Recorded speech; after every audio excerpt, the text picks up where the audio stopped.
Assalamualaikum warahmatullahi wabarakatuh. Waalaikumsalam warahmatullahi wabarakatuh. Bismillahirrahmanirrahim. Alhamdulillahi rabbil alamin. Wassalatu wassalamu ala ashrafil anbiya'i wal mursalin, Sayyidina wa maulana Muhammadin wa ala alihi wa ashabihil mujahidin at-tahirin, amma ba'du. Saudara-saudara kaum muslimin rahimakumullah. Pada pertemuan terdahulu kita sudah membicarakan orang-orang yang menjadi teman-teman setan dalam kehidupan di dunia ini.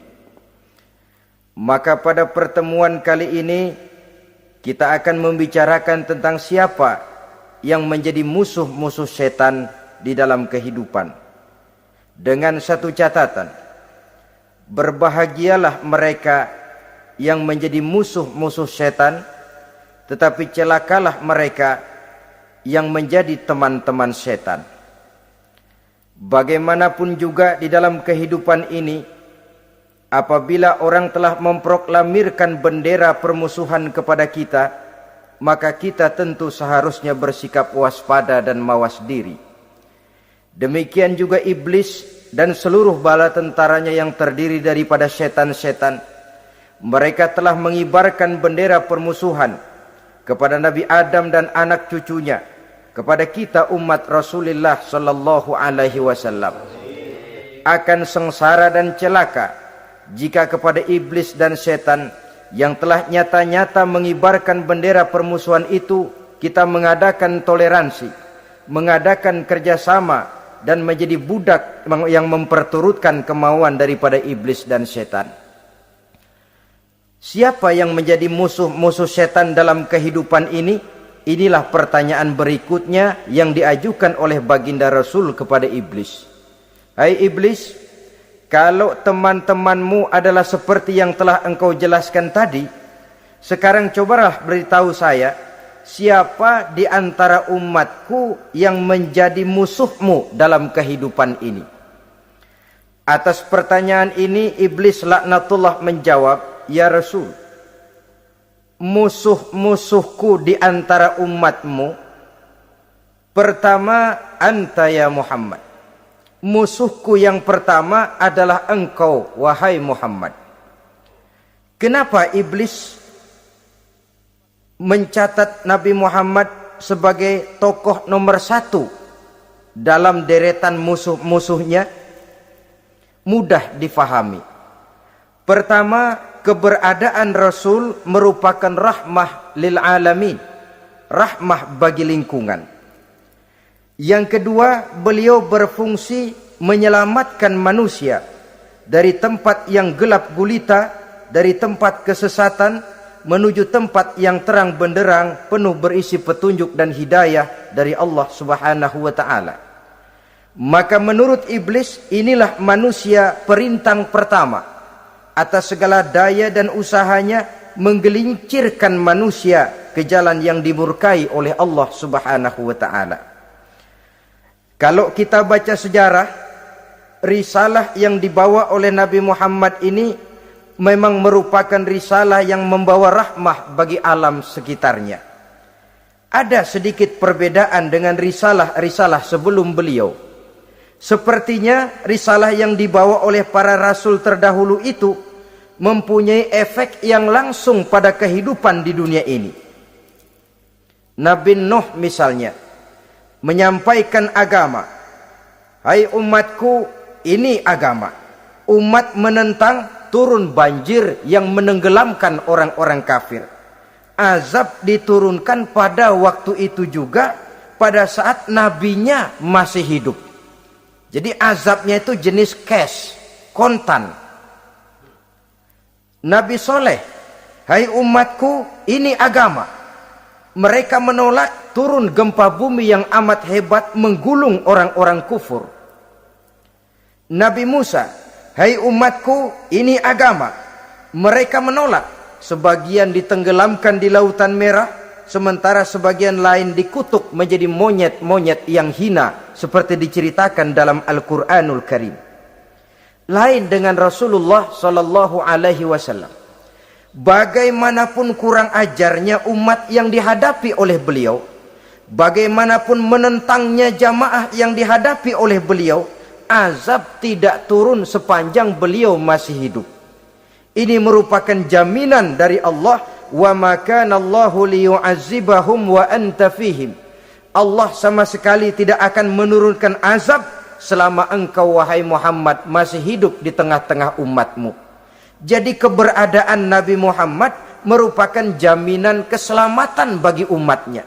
Selama beliau masih hidup, azab tidak turun bagaimanapun kurang ajarnya umat. Di sini sedikit bedanya dengan nabi-nabi terdahulu. Juga perbedaan dalam pola dakwah. Nabi Nuh ketika dakwahnya ditolak oleh umat, keluar doanya meminta umatnya ditenggelamkan. Tetapi Nabi kita ketika dilontari batu oleh umat, malah beliau mendoakan umatnya agar memperoleh hidayah. Oleh sikap yang semacam ini, wajar lalu iblis menganggap Nabi Muhammad sebagai musuh ranking pertama. Yang kedua, siapa musuhmu di antara umatku? Yang kedua kata iblis, musuhku Muhammad imamun adil. Pemimpin yang adil. Itu yang akan menjadi musuhku di dunia ini. Putus asa iblis menghadapi pemimpin yang adil. Tipu dayanya tidak terkena. Segala tingkah polanya tidak diperturutkan. Imam yang adil, pemimpin yang adil merupakan musuh daripada iblis laknatullah alaih. Apa sebabnya? Karena pemimpin yang adil mempunyai dampak dalam kehidupan di dunia ini. Melindungi orang banyak, menenteramkan orang banyak.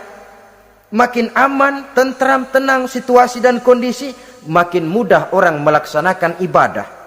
Makin tekun orang melaksanakan ibadah, makin dekat dia dengan Allah. Makin dekat manusia dengan Allah, makin jauh dia dari iblis. Sebab dua hal ini selalu kontradiktif. Jika kita jauh dari Allah, tentu dekat dengan iblis. Jika kita jauh dari iblis, harus dekat tentu dengan Allah. Dan begitu selanjutnya. Dalam kaitannya dengan kehidupan kita sekarang, saudara-saudara, disinilah perlunya mempersiapkan manusia. Membangun manusia itu jauh lebih sulit daripada membangun jembatan. Membangun manusia itu lebih sulit daripada membangun gedung-gedung bertingkat. Termasuk membangun dan mempersiapkan calon-calon pemimpin yang adil di masa yang akan datang. Membangun jembatan penting. Tapi lebih penting daripada membangun jembatan adalah membangun manusia yang bikin jembatan. Sebab kalau manusia yang bikin jembatan tidak dibangun lebih dahulu, saya khawatir jembatannya nanti habis dimakan oleh yang bangun jembatan. Mengaspal jalan raya penting. Lebih penting dari mengaspal jalan raya, membangun manusia yang mengaspal jalan itu. Sebab kalau manusia yang mengaspal jalan bermental rusak dan bejat, saya khawatir jalan belum selesai, aspalnya habis dimakan oleh yang ngaspal. Inilah pentingnya membangun manusia pembangunan. Semua tugas-tugas besar, semua pekerjaan-pekerjaan yang baik harus berangkat dari niat yang baik, berangkat dari hati yang bersih. Siapapun adanya kita, apapun profesi kita. Yang jadi kiai, marilah berangkat dari niat yang bersih. Yang jadi mubalik, marilah berangkat dari niat yang bersih. Niatnya itu mau menghidupkan Islam atau mau cari hidup jual Islam. Kalau mau menghidupkan Islam, mari sama-sama kita berjuang. Tapi kalau mau cari hidup untuk dengan menjual Islam, minggir saja daripada nanti bikin malu. Yang mengurus masjid, mari berangkat dari niat yang bersih. Ngurus masjid itu niatnya mau menghidupkan masjid atau mau cari hidup di dalam masjid. Kalau mau menghidupkan masjid, mari. Tapi kalau mau mencari hidup di dalam masjid, tolong minggir saja daripada nanti bikin aib. Yang jadi orang alim, mari berangkat dari niat yang bersih. Jangan memperjualbelikan fatwa, yang halal dikatakan haram, yang haram jadi samar-samar, nanti membingungkan umat. Berangkat dari niat yang bersih, membangun manusia, pembangunan. Ini barangkali istilah yang lebih kena. Saudara-saudara kaum muslimin rahimakumullah. Setiap kita pada hakikatnya punya bakat. Secara fitrah yang kita bawa, bakat apapun kita ini punya. Saudara punya bakat jadi pemimpin, saudara pun punya bakat jadi pengkhianat. Saudara punya bakat jadi orang soleh, saudara juga punya bakat jadi orang salah. Saudara punya bakat jadi orang besar, saudara pun punya bakat jadi orang hina. Seluruh bakat ada di dalam diri kita. Tinggal nanti pertumbuhannya mana yang lebih subur. Saudara punya sifat berani, saudara pun punya sifat takut. Seberani-beraninya orang mesti ada sifat takutnya. Nanti mana yang tumbuh lebih subur? Kalau takutnya tumbuh lebih subur, dia akan jadi orang penakut. Kalau beraninya yang tumbuh lebih subur, dipupuk oleh lingkungan, pendidikan dan sebagainya, dia akan tumbuh jadi orang pemberani. Oleh karena itu, agama merupakan lingkungan yang subur untuk menumbuhkan benih-benih yang baik yang kita bawa bersamaan dengan lahirnya kita ke alam dunia ini. Setiap kita, saya, saudara, punya bakat jadi pemimpin, punya bakat jadi pengkhianat, punya bakat jadi pengabdi, punya bakat jadi koruptor, punya bakat jadi pemelihara, punya bakat jadi perusak. Tinggal nanti lingkungan pendidikan yang menumbuhkan mana yang tumbuh lebih subur. Kalau lingkungan saudara lingkungan maling, maka sifat pengkhianat akan tumbuh lebih subur. Kalau nanti saudara jadi pemimpin, insya Allah korupsi. Lingkungan yang menumbuhkan sifat mengabdi, sifat berbuat tanpa pamrih, dikalahkan oleh sifat pengkhianat dan korupsi itu yang dibentuk oleh lingkungan, pendidikan, pengalaman dan sebagainya. Oleh karena itu, secara dini agama menanamkan, menyuburkan fitrah-fitrah yang baik yang kita bawa bersamaan dengan hadirnya kita dalam kehidupan ini. Sebab itu seorang penyair bernama Syauqi mengatakan dalam sebaik syairnya, waladatka ummuka ya ibna adam bakian wan nasu haulaka yadhakuna surura. Hai manusia, pada saat kamu dilahirkan kamu menangis dan orang lain di sekelilingmu ketawa. Kakek senyum dapat cucu baru, paman gembira dapat keponakan baru, sementara kita yang lahir menangis. Betul apa benar? Apa ada saudara yang begitu dilahirkan terus nyengir? Saya kira kabur dukunnya itu. Setiap kamu hai manusia lahir dalam keadaan menangis, orang sekelilingmu tertawa. Karena itu katakan kepada mereka yang senyum di sekelilingmu, hai manusia, pada saat saya dilahirkan saya menangis dan kamu semua tertawa. Baik manusia. Tapi nanti pada satu saat harus terjadi kebalikannya. Kalau dikala saya lahir saya menangis dan kau semua senyum, nantilah manusia. Kalau satu saat saya meninggalkan alam dunia ini, saya akan berangkat dengan senyum. Dan kalian semua akan berurai air mata. Kalau perlu dari Sabang sampai Merauke kibar bendera setengah tiang. Kalau perlu. Jangan terbalik, kita mati melotot orang malah gembira. Karena hidup selalu membawa sifat-sifat yang merusak. Inilah orang kedua yang menjadi musuhnya iblis dan beruntung menjadi musuh iblis.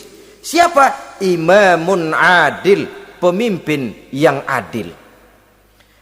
Saudara-saudara kaum muslimin rahimakumullah. Yang ketiga musuh iblis, ghaniyun mutawadhi, orang kaya yang rendah hati, orang kaya yang tidak sombong.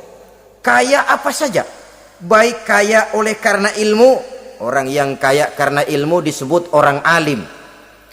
Baik kaya karena materi, orang kaya karena materi dinamakan hartawan. Baik kaya karena kedudukan, orang yang kaya karena kedudukan dinamakan pejabat.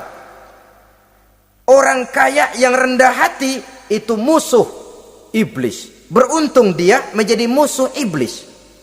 Iblis tidak senang ada orang kaya tidak sombong. Tapi iblis paling senang kalau ada orang kaya sombong. Lebih senang lagi iblis kalau ada orang miskin sombong. Masya Allah. Orang kaya sombong, walaupun iblis senang, orang masih bilang pantas saja dia sombong, kaya apaan aja punya. Udah miskin sombong, kira-kira yang disombongin apaan? Dalam segala bentuknya sombong ini Allah tidak senang. Tapi iblis senang. Kenapa? Karena sponsor sombong iblis. Kan yang pertama kali sombong iblis toh. Ketika disuruh sujud kepada Nabi Adam, dia nggak mau. Ini kesombongan pertama yang terjadi dalam sejarah. Ketika ditanya kenapa kau tidak mau sujud iblis? Ah, saya kan dibikin dari api, Adam dari tanah. I am the best. Saya lebih hebat daripada iblis, daripada Adam. Adam baru kemarin dibikin, saya sudah lama. Kata Allah, kamu sombong iblis, ini surga bukan tempat orang sombong, keluar. Terusir dia dari surga. Jadi kesombongan pertama adalah kesombongan yang dilakukan oleh iblis, dan dia tanamkan itu kepada kita supaya jadi orang sombong. Karena itu sombong ilmu Allah nggak senang, tapi iblis senang. Mentang-mentang ada ilmunya. Nih, satu-satunya ustadz di sini ya. Semua mesti ngaji sama gue. Kalau nggak ngaji sama gue, Islamnya kurang tapi bener. Sombong karena ilmu. Sombong karena pangkat. Mentang-mentang pakai bintang di pundak, jalan pundak duluan. Yang wajar saja hidup ini. Sombong harta pun begitu. Kaum muslimin rahimakumullah. Orang kaya yang rendah hati dimusuhi oleh iblis, tapi dicintai Allah, dicintai Rasul, dicintai malaikat. Caranya bagaimana? Kembali kepada satu kesadaran bahwa pada saat terlahir ke alam dunia ini tidak ada yang pernah kita bawa. Kalau sekarang kita punya rumah, punya kebun, punya kendaraan, punya pabrik, punya segala macam benda, apa itu? Titipan. Pada suatu saat akan diambil kembali oleh yang menitipnya. Kalau titipan itu pandai kita jaga, pandai kita syukuri, titipan akan makin banyak. Sama juga kita dalam kehidupan. Kalau orang bisa kita percaya, saya mau pergi ke luar negeri, rumah saya titip kepada tetangga. Saya pulang dari luar negeri, isi rumah tetap tidak berkurang, malah dibersihi, malah disapu, dihilangkan kotorannya. Tentu bukan main syukur saya, girang saya. Akan bertambah kepercayaan saya untuk menitipkan apa saja. Ini makna la in syakartum la azidannakum wa la in kafartum inna azabi lasyadid. Kalau kamu pandai bersyukur, aku tambah nikmat. Tapi kalau kamu ingkar, azabku teramat pedih. Artinya apa? Nikmat bisa berubah menjadi azab kalau kita tidak pandai mensyukurinya. Ma'asyiral muslimin rahimakumullah. Orang yang kaya ilmu lalu rendah hati, tidak selalu ingin menonjolkan diri. Ini kadang-kadang yang tanggung ini yang bikin berabe. Alim bener enggak, geblek bener juga enggak. Yang sedikit-sedikit mau nonjolin diri. Kalau enggak jadi imam enggak mau ke masjid, enggak jadi imam enggak mau ke musola. Pokoknya kalau enggak jadi imam marahan sama musola. Macam mana? Saudara-saudara kaum muslimin, rendah hati. Tidak selalu ingin menonjolkan, sebab orang yang selalu ingin menonjolkan dirinya biasanya orang yang kekurangan kepercayaan kepada kemampuan dirinya sendiri. Dia selalu ingin dinomorsatukan, dia selalu ingin ditempatkan pada ranking teratas. Dia tidak percaya diri. Orang yang percaya diri dapat bersikap wajar dalam kehidupan. Begitu juga kaya karena harta, dengan menyadari bahwa harta bagaimanapun banyaknya titipan dari Allah. Pada suatu saat akan kembali, dia harus dimanfaatkan sesuai dengan kehendak yang menitipnya. Begitu juga kaya oleh karena pangkat, kedudukan, dan jabatan. Pada suatu saat jabatan itu akan hilang dari diri kita. Karenanya sering saya jelaskan bahwa pangkat di dunia ini yang paling tinggi pensiun.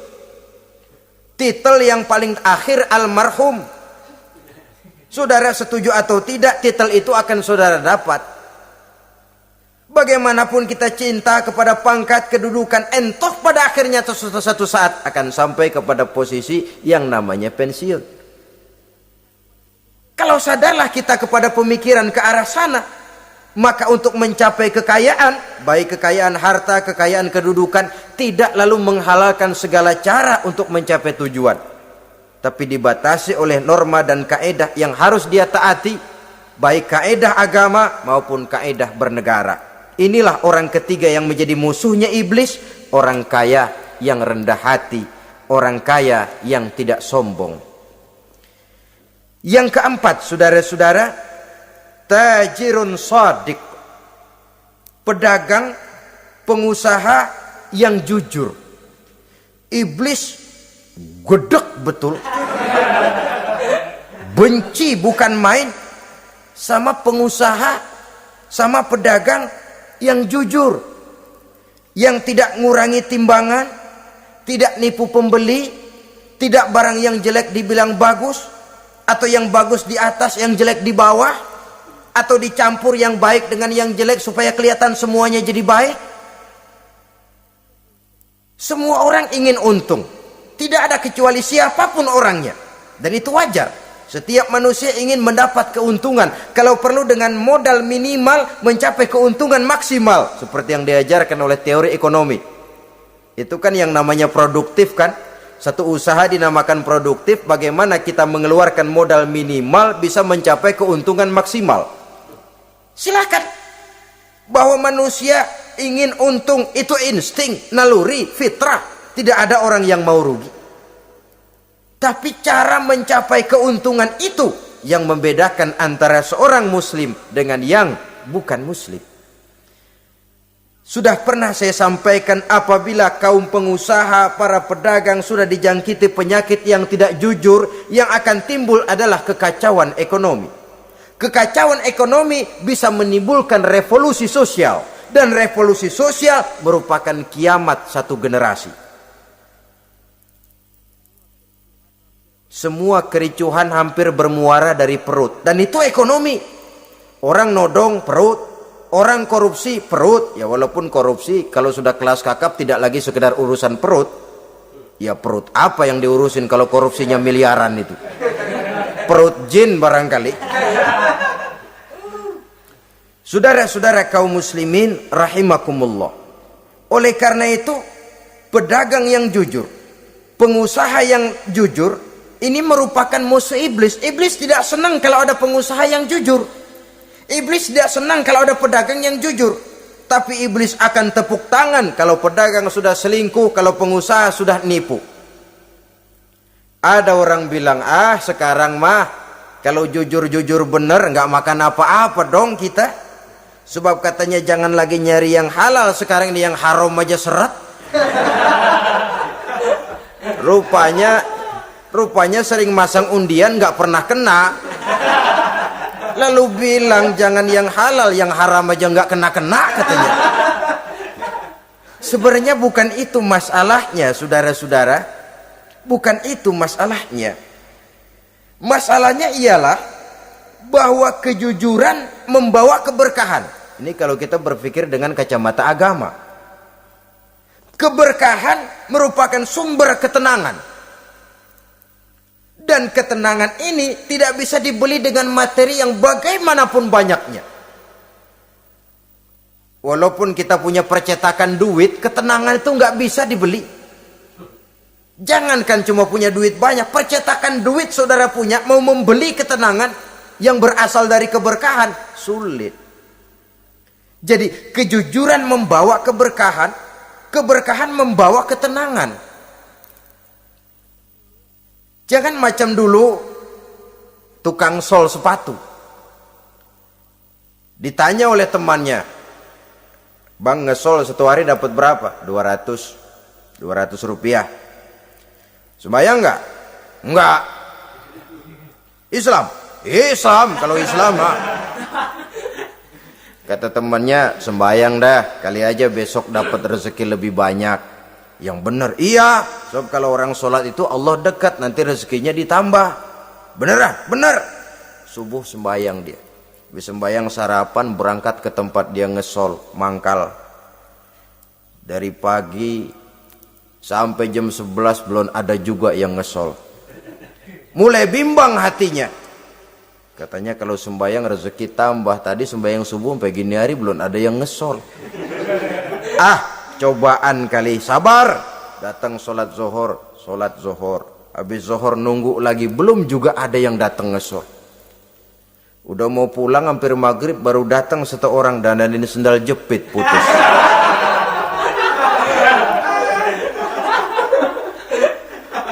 Sudah bayar 25 rupiah, pulang dia si tukang sol ini, ketemu sama temennya yang nyuruh sholat tadi. Ditanya, "Bagaimana penghasilan ini hari?" Apa dijawab? "Gua kapok deh sembahyang."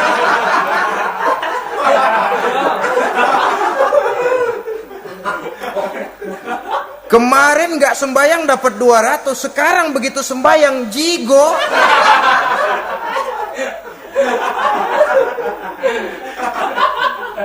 Dia tidak sadar bahwa dari kacamata agama, 25 rupiah yang membawa berkah jauh lebih baik ketimbang 200 uang panas. Dari kacamata agama, 25 rupiah yang membawa berkah lebih baik daripada 200 rupiah tapi panas. Sebab panas menjauhkan kita dari ketenangan. Itulah sebabnya maka pedagang yang jujur, pengusaha yang jujur menjadi musuh setan dan beruntung. Sekarang jadi pengusaha jujur-jujur nggak dapat proyek, Pak. Kalau nggak bisa semir semur. Padahal agama sudah menjelaskan ar-rashi wal murtashi finnar. Orang yang nyogok dan orang yang disogok dua-duanya neraka. Kenapa? Join termasuk ta'awanu 'alal ismi wal udwan. Bertolong-tolongan dalam berbuat dosa dan kesalahan. Kalau hadiah, lain hadiah. Kalau sedekah, lain sedekah. Tapi yang namanya semir, suap, ar-rashi wal murtashi finnar. Saudara-saudara kaum muslimin rahimakumullah. Jadi pedagang yang jujur, pengusaha yang jujur merupakan salah satu roda perekonomian. Kegoncangan ekonomi akan menimbulkan dampak sosial yang sangat luas dan kompleks. Yang pada giliran puncaknya, dampak paling negatifnya, dia sanggup menggerakkan terjadinya revolusi sosial. Bukankah sebagian besar gerak hidup manusia dimotivasi oleh keinginan untuk mempertahankan kelangsungan hidup? Dan kelangsungan hidup artinya mulut. Mulut itu artinya perut, dan itu artinya makan. Setelah itu mungkin baru pangan, baru sandang, baru dia berpikir pakaian dan sebagainya. Jadi karena dia merupakan penggerak roda ekonomi, pedagang yang jujur, pengusaha yang jujur mutlak diperlukan dalam kehidupan ini. Sebab sekali lagi, kejujuran akan membawa keberkahan, keberkahan memberikan ketenangan dalam kehidupan. Oleh karenanya kita umat Islam, biarin duit kita banyak, asal berkah. Itu tentu idealnya. Ketimbang dikit tidak berkah, lebih baik ia banyak, ia berkah. Dan keberkahan itu datang lewat kejujuran. Kejujuran ini sudah dicontohkan oleh Rasul pada saat beliau berniaga ke negeri Syam. Dikala berumur 9 tahun, bahkan dikala berumur 25 tahun seketika membawa dagangan Sayyidatuna Khadijah yang kelak jadi istri beliau.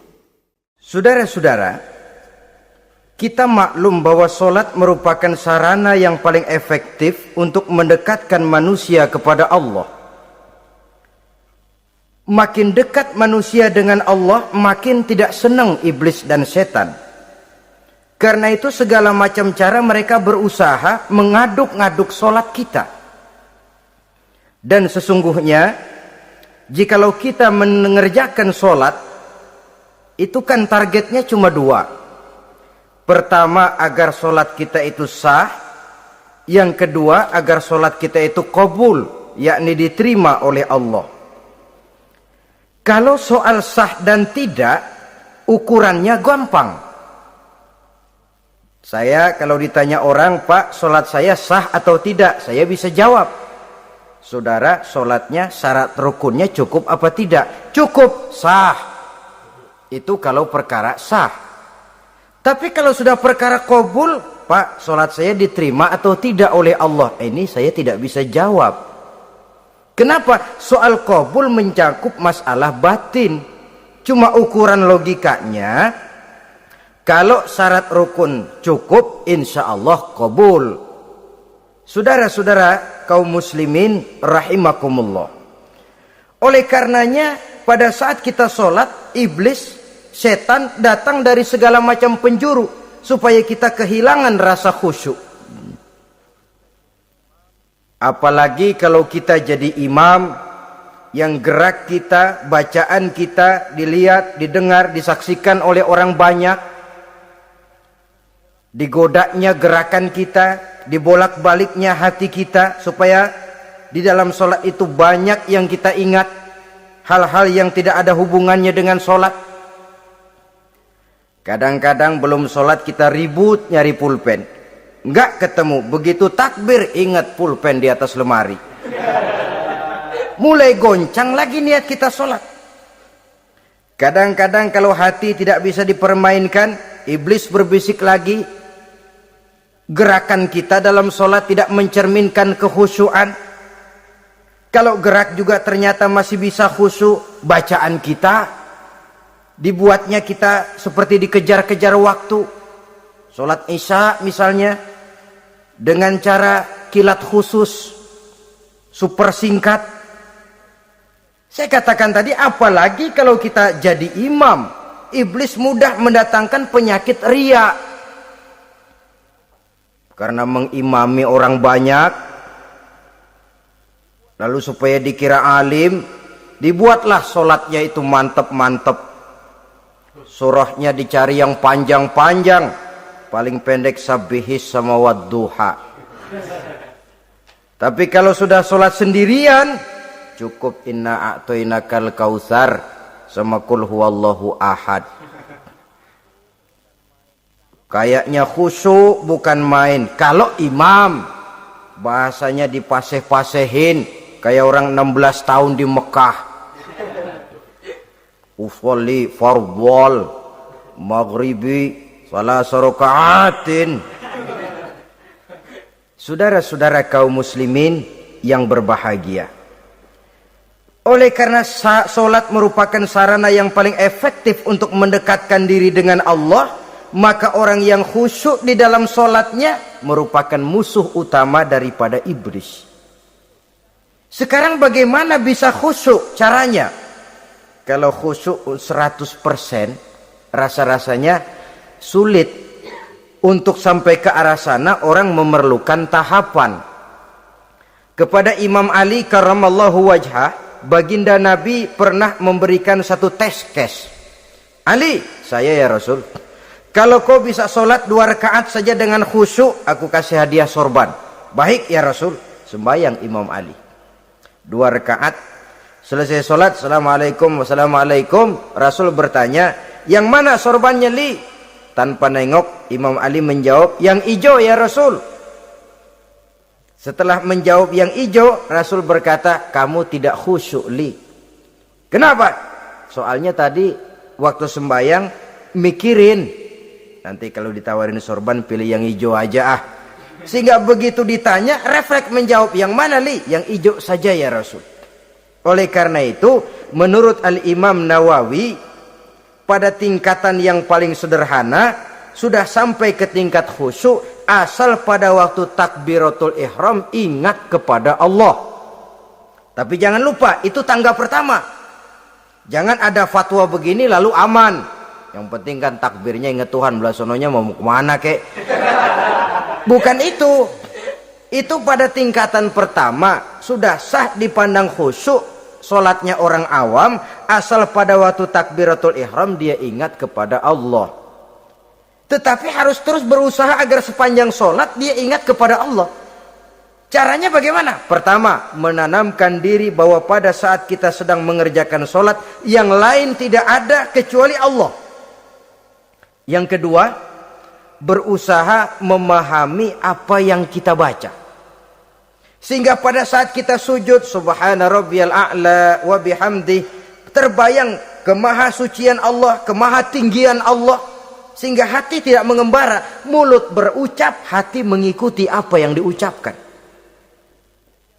Yang kadang-kadang membuat hati kita jalan-jalan, badan di masjid, badan takbir, badan ruku, tapi hati di pasar, hati di kantor, hati di pabrik. Karena yang kita ucapkan tidak berakar di hati.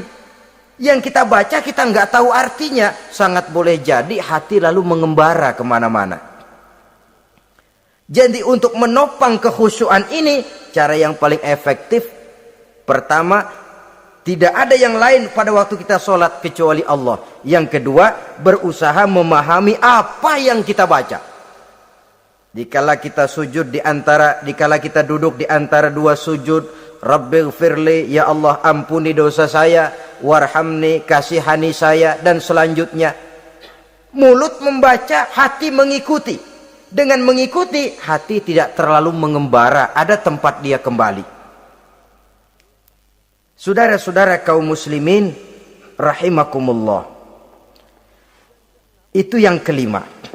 Yang keenam, yang menjadi musuh iblis, mukminun nasih, orang mukmin yang suka memberikan nasihat, orang mukmin yang suka memberikan petunjuk, termasuk juru-juru dakwah, para muballigh, itu merupakan musuh utama iblis. Kenapa? Tiap hari iblis kampanye, tiap hari iblis mengajak dengan segala macam cara yang kalau perlu dia berikan kamuflase, dia berikan fata morgana. Kalau perlu, yang haram dia bungkus dengan merek halal. Kalau perlu, kejahatan dia bungkus dengan baju kebajikan. Istilahnya racun diberi merek madu. Dan itu wajar. Cuma kita tentu harus punya filter, daya saring positif agar tidak salah pilih. Karena iblis ini pintar betul. Kalau kita khusyuk dalam sholat, dia tanamkan kepada kita misalnya seperti tadi itu. Sholatmu memang hebat, khusyuk. Di kampung ini tidak ada orang yang sholatnya seperti kamu. Tertanam itu dalam hati kita, timbul ujub. Akhirnya, iya, gue lihat-lihat di kampung sini kagak ada yang sembayangnya kayak gua. Nah, sudah masuk iblis. Jadi dia pandai mengikuti gerak hati dan irama denyut jantung manusia ini. Kemana kecenderungan manusia, ke situ dia masuk. Pendeknya iblis itu ibarat tukang joget, dia ngerti bener irama kendang. Saudara-saudara kaum muslimin rahimakumullah. Termasuk juru-juru dakwah, para mubalik, orang yang suka memberikan nasihat ini. Mereka memberikan filter kepada umat, kepada jamaah, jangan sampai salah pilih. Dan iblis menyesatkan kita supaya kita salah pilih. Satu contoh ringan. Kalau di depan saudara ada dua buah gelas, yang segelas isinya jamu, yang segelas sirup. Kira-kira saudara minum yang mana? Jamu. Jamu apa sirup? Jamu. Sirup apa jamu? Orang yang pikirannya panjang, dia pasti minum jamu. Pahit memang, getir memang, tapi besok badan sehat, tenaga kuat, gairah kerja ada, kreativitas timbul, semangat menghadapi kehidupan tumbuh. Orang mukmin orang yang berpandangan jauh ke depan. Pandangannya panjang. Panjang kemana? Tidak cuma ke dunia, sampai juga dia memandang ke alam barzakh, ke akhirat. Sholat itu jamu, pahit. Ngaji, hadir di majelis taklim itu jamu, pahit. Sedekah, jamu, pahit. Mengeluarkan uang untuk kepentingan orang lain, enak aja minta sumbangan, datang-datang yang nyari peres keringat banding tulang gue, lu datang-datang mau minta. Yang enak ngumpulin harta lalu bakhil bin pelit alias medit. Itu jamu. Saudara hadirin yang saya muliakan, sedekah jamu pahit, puasa jamu pahit, jihad jamu pahit. Tapi nanti begitu kita meninggalkan dunia, masuk ke alam barzakh, apalagi pindah ke akhirat, baru terasa, aduh, nikmatnya dulu kemarin itu minum jamu, sekarang badan sehat, tenaga kuat, kerja semangat. Nikmatnya dulu saya waktu di dunia sholat, rajin ngaji, suka sodako, suka menolong orang. Sekarang terasa manfaatnya. Begitu saya berada di alam barzakh, apalagi sudah dibangkitkan di padang mahsyar di akhirat nanti, terasa seluruh kebajikan yang saya kerjakan. Nah, orang yang berpikir jangka pendek, cuma ngelihat yang ada di depan hidungnya saja. Ngapain minum jamu getir, sirup nih, manis. Dia minum, dia ambil sirup, minum, manis memang pada waktu minum, tapi besok bibir jontor. Meninggalkan perintah Allah, sirup itu manis. Tidak sholat, manis. Tidak bayar zakat, sirup, manis. Tidak mau puasa, sirup, manis. Manis sekarang. Tapi nanti besok begitu masuk ke alam barzakh, begitu dibangkitkan di padang mahsyar di akhirat nanti, merintih kita menahan penyesalan yang sudah tidak ada artinya lagi. Sampai-sampai penduduk mahsyar itu ada yang berkata, diceritakan dalam Quran, ya laitani kuntu turaba. Wahai celaka, kenapa kita nggak jadi tanah saja? Menyesali kejadiannya. Andai kata mereka bisa kembali ke hidup di dunia lagi, mereka akan minta kejadian yang kedua untuk berbuat baik. Tapi tentu sudah penyesalan yang tidak ada gunanya lagi. Maka saudara-saudara, emang cuman jalan duluan kecebur di sumur yang nyesel duluan. Ada orang jalan, yang paling depan kecebur di sumur, itu tuh gue nyesel duluan katanya. Nyesel duluan, yang lain mesti nyeselnya belakangan. Saudara hadirin yang saya muliakan, nah, orang yang suka memberikan nasihat kepada orang lain dimusuhi iblis. Kenapa? Tentu nasihat yang membawa kebaikan. Iblis nggak senang betul itu. Kita nasihatin teman, udah berhenti dah, jangan pada mabok lagi. Iblis gergetan bener. Ini orang dilarang lagi. Kita nasihati teman, udah jangan masang-masang lagi dah, nggak bakalan kena, dikebohongin. Nggak ada orang jadi kaya masang judi, bangkrut malah loh. Ini kan termasuk tipu daya iblis, judi dinamain sumbangan. Itu sama saja itu, madu, racun mereknya madu. Judi dinamain sumbangan. Di belakang beca pada nyumbang. Kayak orang kaya lagunya.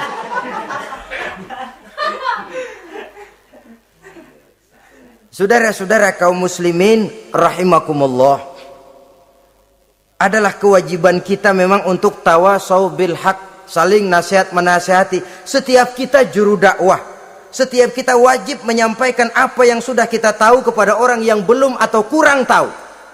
Saudara yang bisa bismillah wajib mendakwahkan bismillah itu kepada orang yang belum tahu bismillah.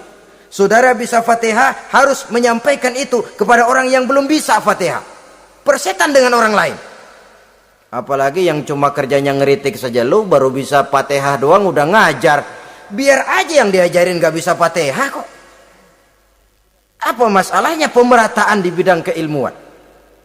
Sebab memang biasa penonton itu selalu lebih pandai menilai, kayaknya lebih pintar dari yang main. Sama saja orang nonton bola ngomel melulu. Padahal dia sendiri belum tentu bisa main.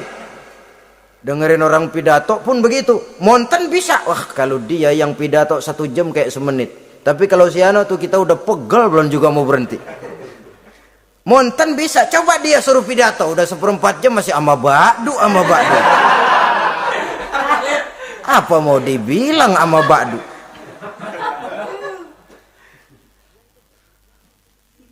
Yang ketujuh, yang menjadi musuhnya iblis, taibun sabitun ala taubatihi, orang yang bertaubat dan tetap di atas taubatnya. Secara jujur, tidak ada manusia yang tidak punya salah. Dan orang yang baik memang bukan orang yang tidak punya salah. Karena tidak ada orang yang tidak punya salah. Orang yang baik adalah orang yang apabila melakukan kesalahan dia segera sadar, dijadikannya itu sebagai pelajaran untuk tidak diulanginya lagi pada masa yang akan datang. Biasanya kita menghakimi orang pintar, kita nggak merasa bahwa kita juga punya kesalahan. Kalau kita ngelihat maling ayam kita teriak, padahal kita nyolong kambing. Lebih besar dari si maling ayam, merasa diri lebih benar dari yang lain, padahal kita lebih kotor dan lebih jelek. Hilang sifat introspeksinya. Yang kita musuhi, yang kita caci maki, tahu-tahu kita sendiri yang melakukannya. Saudara-saudara kaum muslimin, orang yang bertaubat dan tetap dalam taubatnya stabil, itu musuh iblis. Apa ada orang yang taubatnya nggak tetap? Ada. Yang istilah kita taubat sambal namanya. Kalau dia makan sambal kepedesan, taubat makan sambal. Besok mau makan kagak ada sambal, ngomel. Mana sambal? Kemarin udah taubat, sekarang mana sambal? Ini taubat yang namanya taubat sambal. Istighfar, habis istighfar nyolong lagi, istighfar lagi, besok nyolong lagi, istighfar lagi. Itu taubat yang tidak tetap namanya. Allah Maha Pengasih dan Penyayang dengan segala kebesarannya. Ia akan memaafkan segala perbuatan yang bersifat salah dari hamba-hambanya. Cuma manusia kadang-kadang yang tidak mau memaafkan dirinya sendiri. Amat dungu manusia macam ini, membiarkan dirinya hanyut berlarut dalam lembah dosa, sementara dia diberikan umur tidak digunakannya untuk bertaubat. Innallaha yaqbalu taubatal abdi ma lam yugharghir. Allah senantiasa akan menerima taubat seorang hamba sepanjang nafasnya belum sampai di tenggorokan. Kalau nafas sudah sampai di tenggorokan baru berniat taubat, kasib terlambat. Kayak Fir'aun. Fir'aun itu begitu ditenggelamkan di lautan merah, udah cengap-cengap mau mampus, baru ngomong dalam sekaratnya, amantu bi Rabbi Musa wa Harun. Kalau begini mah saya juga percaya sama Tuhannya Musa. Udah sekarat baru mau taubat, malaikat maut gemes banget dilelepin, mati.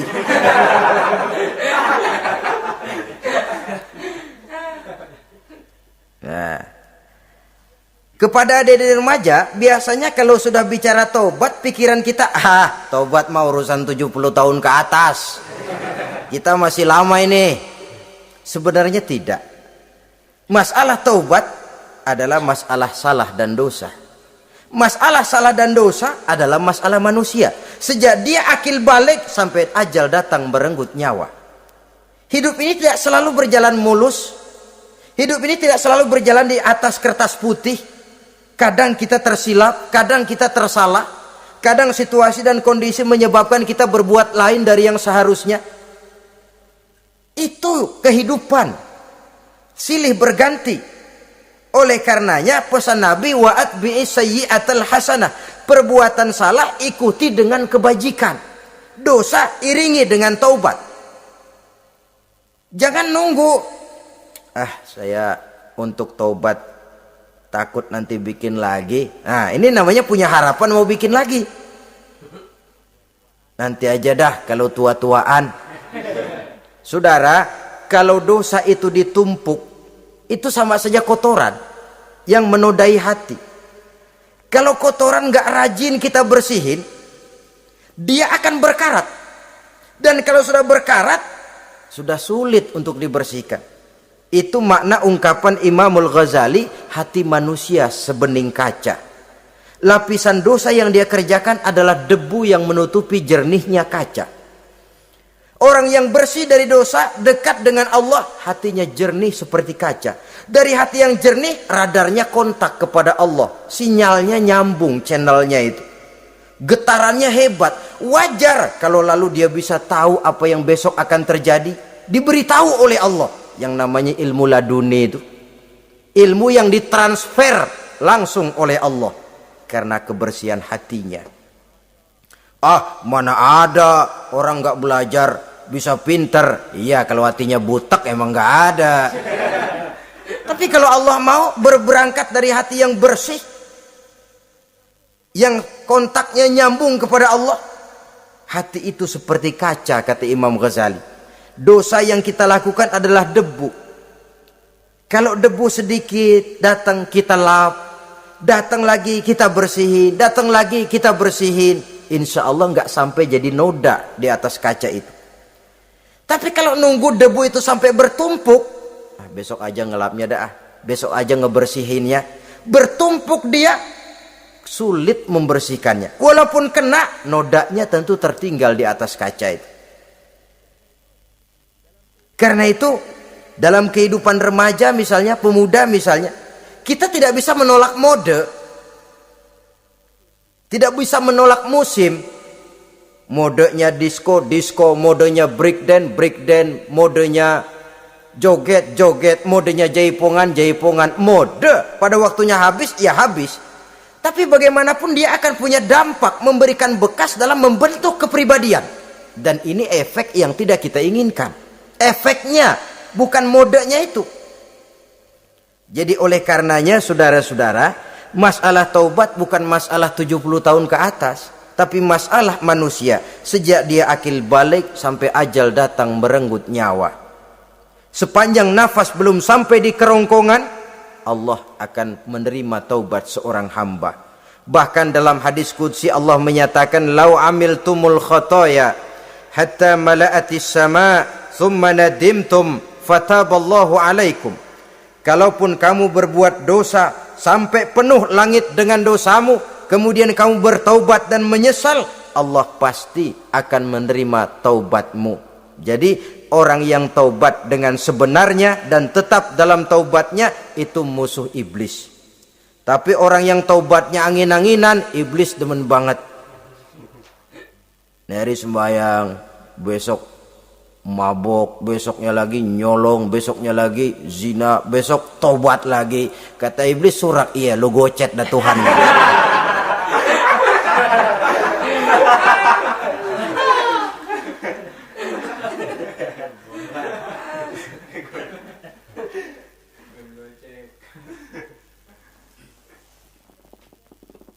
Selanjutnya yang ke-8, musuh iblis, musuh setan, mukminun yudawi mu'alat taharah. Orang mukmin yang membiasakan diri selalu dalam keadaan bersuci. Baik dari hadas kecil, lebih-lebih dari hadas besar. Wudu utamanya memang untuk sholat. Tapi membiasakan wudu dalam kehidupan sangat baik sekali. Mau ke kantor, wudu dulu. Mau ke pasar, wudu dulu. Mau ngajar, wudu dulu. Apa sebabnya? Karena dalam keadaan suci, orang ada sikap memelihara kesuciannya. Kalau kita naik PPD pagi-pagi gelantungan, kalau punya wudu, hati-hati, kesenggol perempuan juga sayang sama wudu. Tapi kalau nggak punya wudu, jangan kesenggol, kita nyeruduk. Ada semacam sikap apik di dalam kehidupan ini. Karena itu biasakan wudu. Untuk menjaga kebersihan diri, kebersihan zohir, kebersihan batin. Belum lagi kemanfaatan di akhirat. Sebab kata Nabi, inna ummati ya'tuna yaumal qiyamah ghurran muhajjalin min asaril wudu. Umatku di akhirat nanti akan datang menghadap Allah dengan muka berseri-seri, bersinar-sinar dari sebab sering wudu. Sehingga tidak usah mengaku pun Rasul akan memanggil karena muka yang sering tersentuh air wudu ini. Mu'minun yudawimu alat toharoh. Orang mukmin yang selalu membiasakan diri berada dalam keadaan suci, berwudu. Kita lihat ajaran wudu ya. Dari sejak bacaan-bacaannya saja itu sudah membawa manfaat. Lalu dari segi bahwa kita manusia sering tersilap melakukan dosa-dosa kecil. Dosa-dosa kecil itu oleh air wudhu dia rontok. Tangan kita suka colak-colek pada saat membasuh dua tangan. Allahumma inni as'alukal yumna wal barakah wa a'udzubika minasyu'mi wal halakah. Dosa yang ada di tangan itu rontok. Mata kita suka pelatat-pelotot, nggak karu-karuan. Pada saat membasuh muka, nawaitu raf'al hadasil asghar, dosa yang ada di mata rontok. Dari segi pembersihan batin, belum lagi dari segi pembersihan zahir. Sehari semalam kalau 5 kali saja kita terkena air wudhu, itu sudah menjaga kesehatan dan kebersihan. Saudara-saudara kaum muslimin rahimakumullah. Yang kesembilan, orang yang menjadi musuh iblis yaitu mutawarra'un anil haram. Orang yang memelihara diri dari yang diharamkan oleh Allah. Terpelihara dirinya, terpelihara yang dimakannya, yang diminumnya dari jenis-jenis yang haram, baik sedikit maupun banyak. Jangan cuma teriak haram waktu sedikit, tapi giliran banyak halal. Sama saja orang dikasih tahu, itu ada cerita anak-anak, Pak Haji punya anak main judi, dikasih tahu, Pak anak bapak main judi, astagfirullah katanya. Tapi menang Pak, alhamdulillah.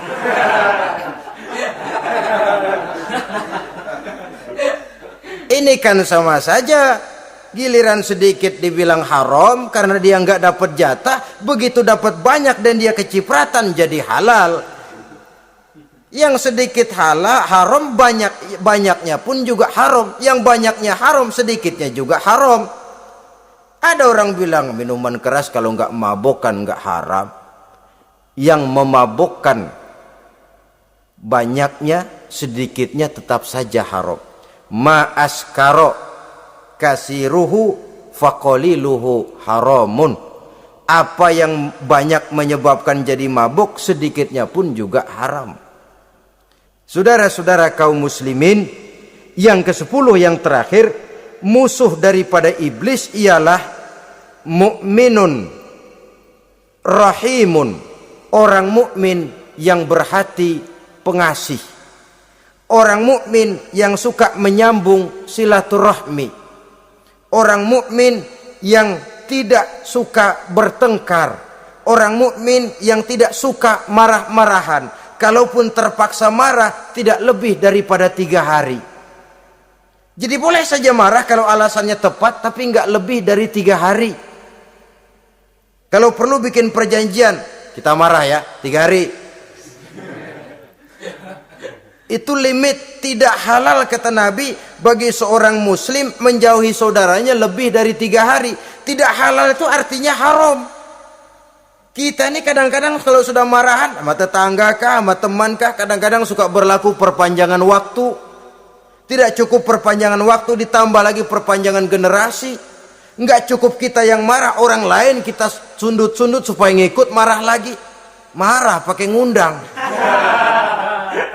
Kayak mafia lagunya, udah dia marah, orang lain lagi disuruh marah.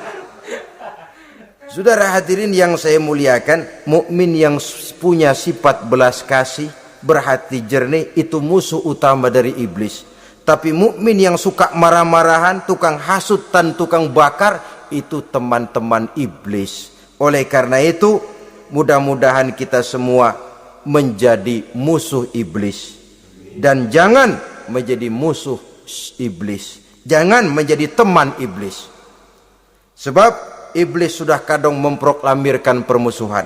Sekali dia musuh kita, selamanya dia akan tetap menjadi musuh kita. Berusahalah untuk menjadi musuh iblis dan jangan sekali-kali toleransi. Jangan berusaha menjadi teman iblis.